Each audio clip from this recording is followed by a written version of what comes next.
నమస్కారం. గోపాల్ సాముద్రిక శాస్త్రాన్ని అధ్యయనానికి స్వాగతం. మనం గోపాల్ సాముద్రికము ఈ ఛానల్లో సాముద్రిక శాస్త్రము అధ్యయనం చేస్తూ ప్రతి వ్యక్తి తమ చేతిని తాము పరిశీలించుకొని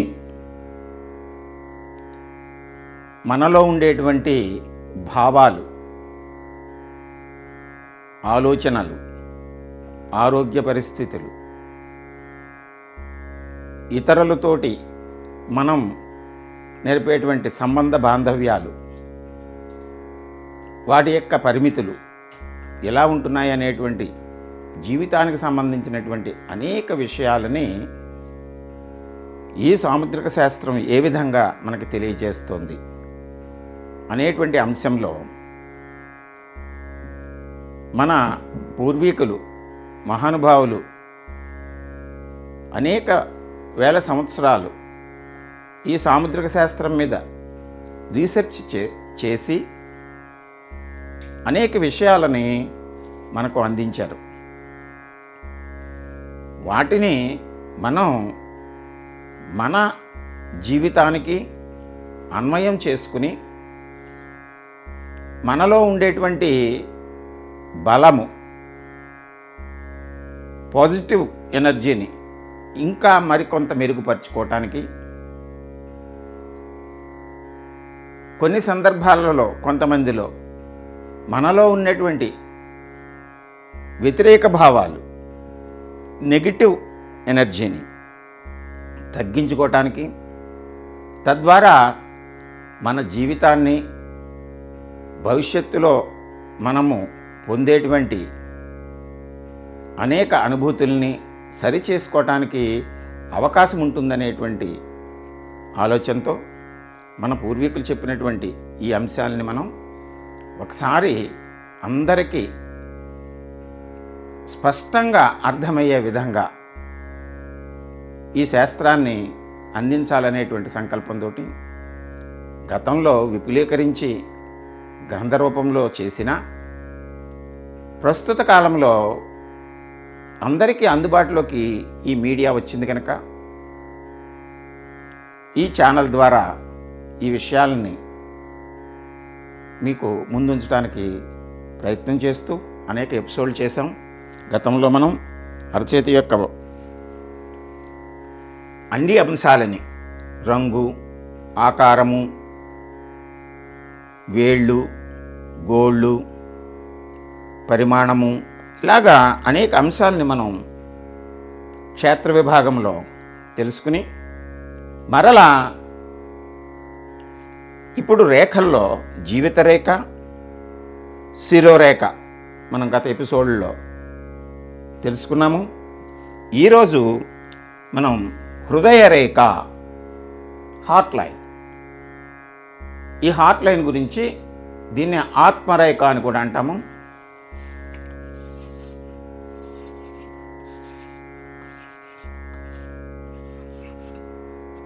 హార్ట్ లైన్,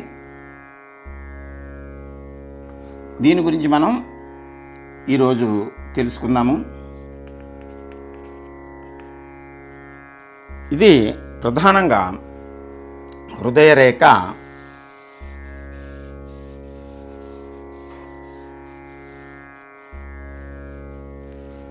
అరచేతిలో ఈ 4 వేళ్లకి దిగువన బుధవేలు, బుధస్థానము, రవివేలు, రవిస్థానము, శనివేలు, శనిస్థానము, గురువేలు, గురుస్థానము. ప్రధానంగా ఈ అప్పర్ మౌంట్స్ అని ఏదైతే మనము అనుకుంటామో వాటికి దిగువలో ఈ 4 గ్రహస్థానాలని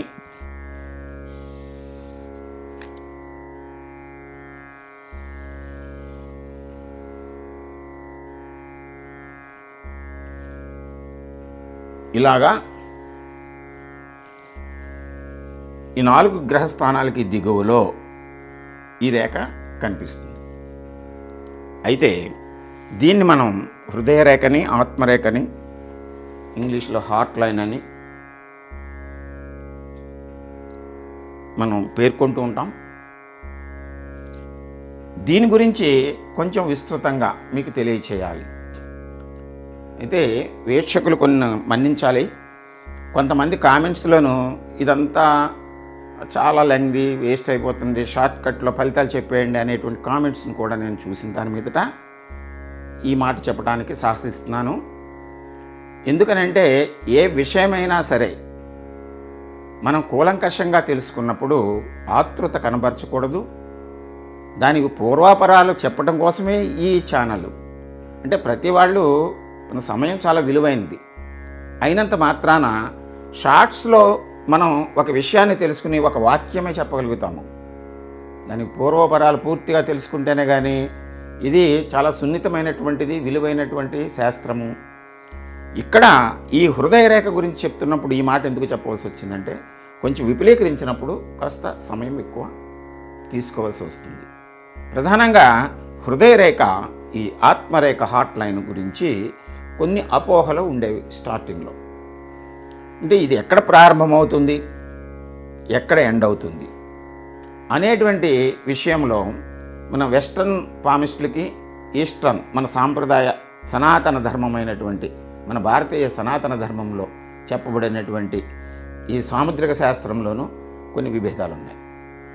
నేను కూడా నేర్చుకున్నప్పుడు మొట్టమొదట వెస్ట్రన్ బుక్స్ ఎక్కువగా చదవటం వలన వాటి యొక్క ఇన్ఫ్లుయెన్స్ తోటి ఈ రేఖ ప్రారంభము ఈ గురుస్థానంలో ప్రారంభమయ్యి ఇటు ఇక్కడ పూర్తవుతుంది బుధస్థానంలో అనేటువంటి అపోహ కూడా కొంతకాలం. అయితే కాలక్రమేణా మన సాంప్రదాయ గ్రంథాలను కూడా పరిశీలించినప్పుడు అనుభవంలో చాలామంది రాసినటువంటి, అంటే తర్వాత కూడా వెస్టర్న్స్ కూడా యాక్సెప్ట్ చేశారు దీన్ని ప్రారంభము ఏ రేఖ అయినా సరే ఏదో ఒక అంచున ప్రారంభమయ్యి మరొక అంచుకి చేరుతుంది. మనం హృదయరేఖని మనం చూసినప్పుడు ఈ రేఖని ఈ వెస్టర్న్స్ చెప్పినట్టు ఇక్కడ ఎక్కడో ప్రారంభమవుతుందంటే కొంతమందికి ఇక్కడి నుంచే ఉండొచ్చు, శనిస్థానం నుంచి, కొంతమందికి ఇక్కడ గురుస్థానం వరకు వచ్చి ఆగిపో ఇక్కడ ప్రారంభమవుతుంది అంటే అది దాని యొక్క ఫలితము ఖచ్చితంగా తెలియజేయబడట్లేదు. అందువలన ఈ యువతలే అంచు అంటే చిటికన వేలి దిగువన ఈ చర్మము మార్పు చెందేటువంటి ప్రాంతములో ఈ బుధస్థానముకు దిగువన లేదా బుధస్థానములో కానీ, కొంతమందిలో ఇంకా దిగువకు వచ్చి కుజస్థానము, ఇది బుధస్థానము దిగువన, ఇది ఇక్కడ కుజస్థానము, కుజ1, ఈ కుజస్థానములోంచి కానీ ప్రారంభం కావటానికి అవకాశం ఉంది. ఇక్కడ ప్రారంభమైనటువంటి హృదయరేఖ బుధస్థానమును, రవిస్థానమును, శనిస్థానమును దాటి యువతల అంచు వరకు కూడా చేరటానికి అవకాశం ఉంది. అంటే గురుస్థానములో ఇటు రెండవ అంచు ఈ భాగానికి. ఇది పూర్తిగా ఇక్కడి నుంచి ఇక్కడ వరకు ఇలాగా గురుస్థానము చివరి వరకు చేరితే అది 100 సంవత్సరాలు. కొంతమందిలో ఈ రేఖ ఇక్కడ ప్రారంభమయ్యి, అంటే ఇక్కడ ప్రారంభమయ్యి ఇలాగా ఈ చివరికి రావచ్చు, లేదా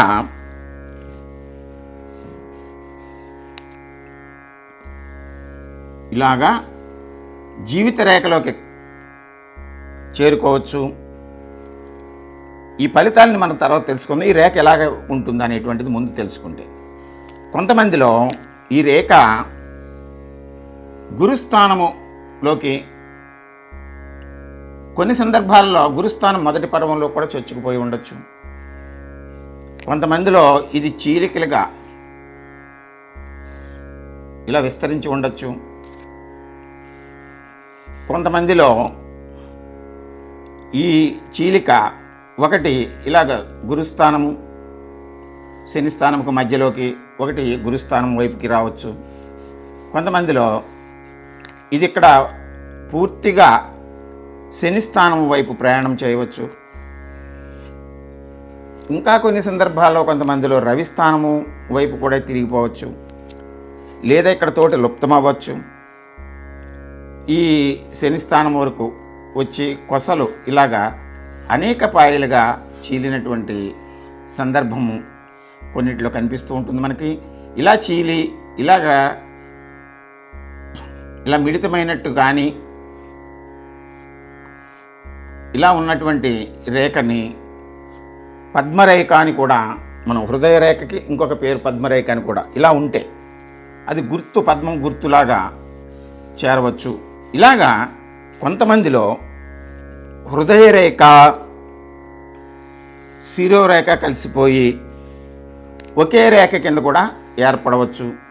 అటువంటి సందర్భంలో కొంతమందిలో ఈ ఒకే రేఖ కింద ఉండి ఇక్కడ ఇలా కొంచెం శాఖ కలిసినట్టు, ఇక్కడ విడిపోయినట్టు ఇలా కూడా కనిపించవచ్చు. ఇవన్నీ ఫలితాలు ఎలా ఉంటాయనేటువంటిది మనం తెలుసుకుందాం. అయితే రేఖ యొక్క స్పష్టత ఎలా ఉన్నా ఈ రేఖ స్పష్టంగా ఉండాలి. ఇక్కడ ప్రారంభంలో ఇలా శాఖల కింద ఉండటం దీని యొక్క సహజ లక్షణం. ఇలాగా ఎన్నైనా ఉండొచ్చు, 3, 4, 5 ఇలా ఉండి ఇలా క్రమంగా ఇది గురుస్థానాన్ని చేరుతుంది. ఇది క్రమమైనటువంటి హృదయ రేఖ. ఇలా స్పష్టంగా ఉన్నప్పుడు ఏ రకమైనటువంటి బ్రేకులు అవాంతరాలు లేకుండా ఉంటే అది హృదయ రేఖ. సాధారణంగా హృదయము, మనస్సుతోటి ముడిపడి ఉన్నటువంటి ప్రేమ, కరుణ, దయ, దాక్షిణ్యము, వితరణ, ఇతరులతోటి ఉండేటువంటి సంబంధ బాంధవ్యాలు, కొన్ని సందర్భాల్లో వాటిని అనుసరించి మన ప్రవర్తన, ఇవన్నీ కూడా ఈ హృదయ రేఖ మీద మనం గమనిస్తాం.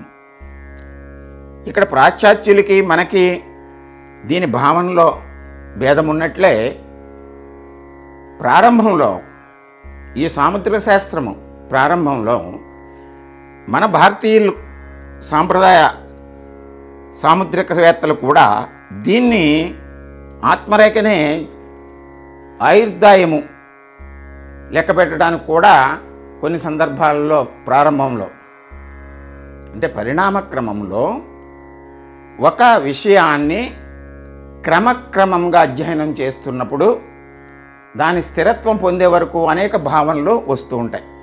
మీకు ఉదాహరణకి చెప్పాలి అంటే, మనము ఈ నివసిస్తున్నటువంటి భూమి ఇది గోళాకారంలో ఉంది, అది నిరూపింపబడిన తరువాత. కానీ ప్రారంభంలో బల్లపరుపుగా ఉందని,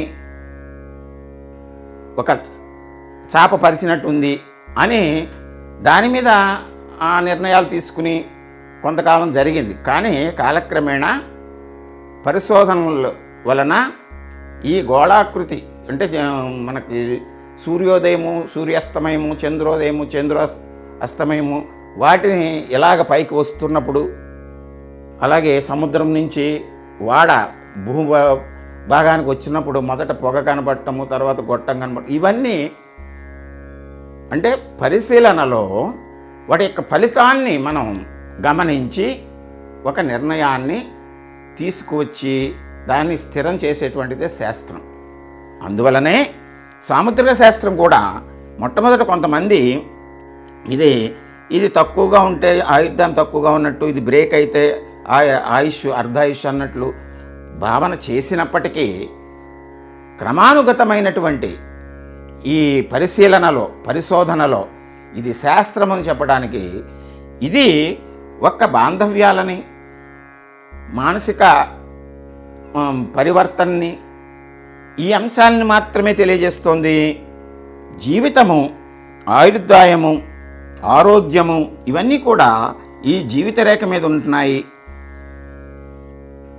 అందువలన క్రమంగా దీన్ని ఆత్మరేఖ, హృదయ రేఖ, హాట్ లైన్గా ట్రీట్ చేసి ఆ పరిశీలనని స్థిరం చేసి సాముద్రిక శాస్త్రంలో ఈ మూడు కూడా ప్రధానమైనటువంటి రేఖలుగా ఆత్మ అనేటువంటిది మన భావాన్ని తెలియజేసేటువంటి విధంగా, జీవితము అనేటువంటిది ఆయుర్దాయానికి, శిరము అనేటువంటిది బుద్ధి విశేషానికి, హృదయము అనేటువంటిది మన భావాల యొక్క వ్యక్తీకరణకి సంబంధించినంత విధంగా దీన్ని స్థిరపరిచి దీని మీద మనం క్యాలిక్యులేషన్ చేస్తాం. మిగిలిన రేఖల్లాగే ఈ హృదయ రేఖ కూడా చిటికెన వేలు దిగువ భాగం నుండి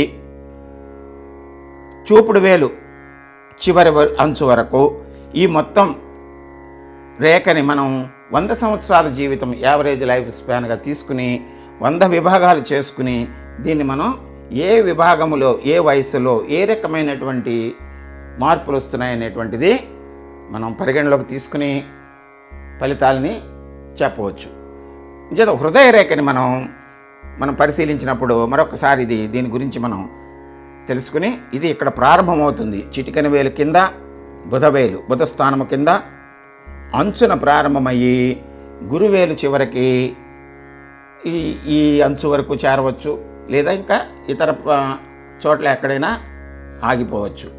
దాన్ని బట్టి మనం ఫలితాలని అంచనా వేస్తాము. ఇది స్పష్టంగా ఉన్నప్పుడు అతని యొక్క హృదయము ఇక్కడ ప్రారంభమయ్యి ఇక్కడ చేరుకున్నప్పుడు ఆ మానసిక పరిపక్వత, ఇతరులతోటి ఉండే సంబంధ బాంధవ్యాలు సజావుగా నిర్వహించుకుంటూ జీవితాన్ని గడిపేటువంటి వ్యక్తిగా మనం ఈ సాముద్రిక శాస్త్ర ప్రకారం మనం గమనించి వీటిని మనం ఫలితాలని మనం ఇప్పుడు తెలుసుకుందాము. ఈ సాముద్రిక శాస్త్రంలో హృదయ రేఖ గురించి ఏ విషయమైనా సరే వీక్షకులకి మరొకసారి మనం చేస్తూ, ఏ విషయమైనా సరే స్పష్టంగా ఆతృత లేకుండా అవకాశం ఉన్నప్పుడే వీటి గురించి తెలుసుకోండి. కానీ తెలుసుకోవటం వల్ల ఎంతో ప్రయోజనం ఉంటుంది. మన గురించి మనం సరి చేసుకోవడానికి అవకాశం ఏర్పడుతుంది. నమస్కారం. మరొక ఎపిసోడ్లో మళ్ళా మనం హృదయ రేఖ గురించి అనేక విషయాలు తెలుసుకుందాం.